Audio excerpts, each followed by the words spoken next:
On Monday, the President of the European Commission, José Manuel Barroso, met with Haitian President Michel Martelly.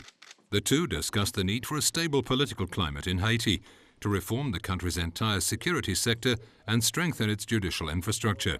President Barroso praised the Haitian president, who came to power in May 2011, and his government for putting in place essential foundations to give new momentum to the reconstruction and the economic recovery of Haiti.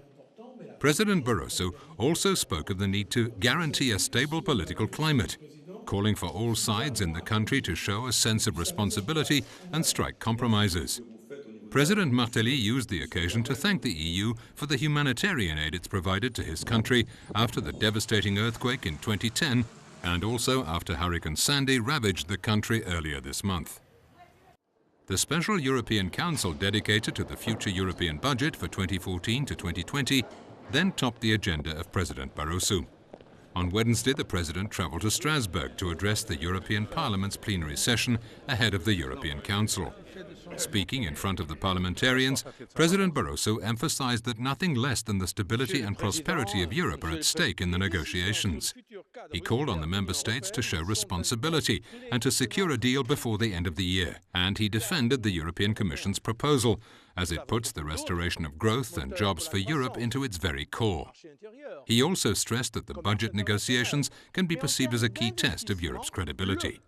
J'aimerais demander aux chefs d'État et de gouvernement qui se réuniront à Bruxelles d'écouter la voix des prix Nobel de la science qui nous rappellent que l'avenir de l'Europe dépend de la recherche et de l'innovation. Écoutez la voix des étudiants Erasmus qui veulent la meilleure des éducations. Écoutez la voix de leur propre région, des organisations d'entreprises et des syndicats qui nous disent à quel point les investissements sont indispensables pour relancer la croissance.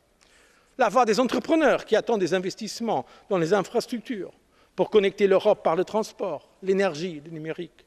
La voix des banques alimentaires contre la faim, qui ne comprendraient pas que dans l'émergence sociale actuelle, dans beaucoup de nos pays, on laisse tant de pauvres sans espoir. La voix des chômeurs, à qui l'Europe doit donner des perspectives d'avenir.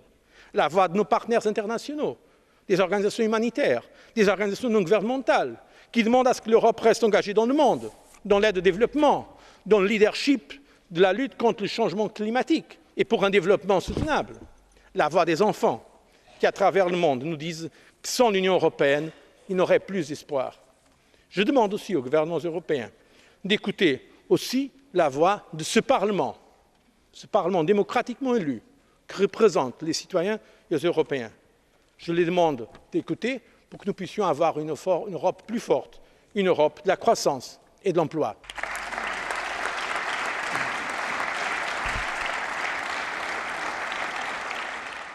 On Thursday, before the summit started, in the late evening, Presidents Barroso and Van Rompuy engaged in a long and intense series of bilateral meetings with all heads of state and government.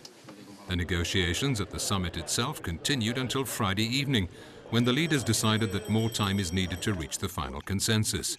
President Barroso said at the press conference following the decision that he believes that the heads of state or government and all the members of the European Council now understand each other's positions better, and from that point of view, the summit offered a real constructive debate that can provide orientation for future work.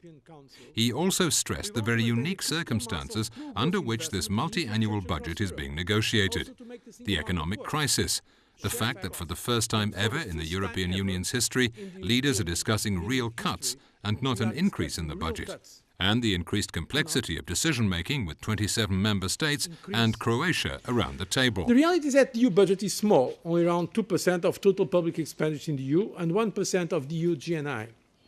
The Commission is fighting for that limited amount of money to be used in a modernized budget that puts growth and jobs creation at its heart. We'll continue to defend the rationale of our approach. We need a budget that will allow the EU to live up to its responsibilities at home and abroad for the next 7 years. Of course, we also know that at the end, everyone needs to compromise so that everyone can find themselves in the deal. So to conclude, the reality is that there are still important differences of opinion in a number of key issues, especially the overall size of budget and the fairness of distributions between member states. But I believe that in the coming weeks, progress can be achieved, and of course we will work hard to build the bridges needed to get an agreement in time. The European leaders are expected to hold further discussions on the matter early next year, possibly at a special summit in January or February.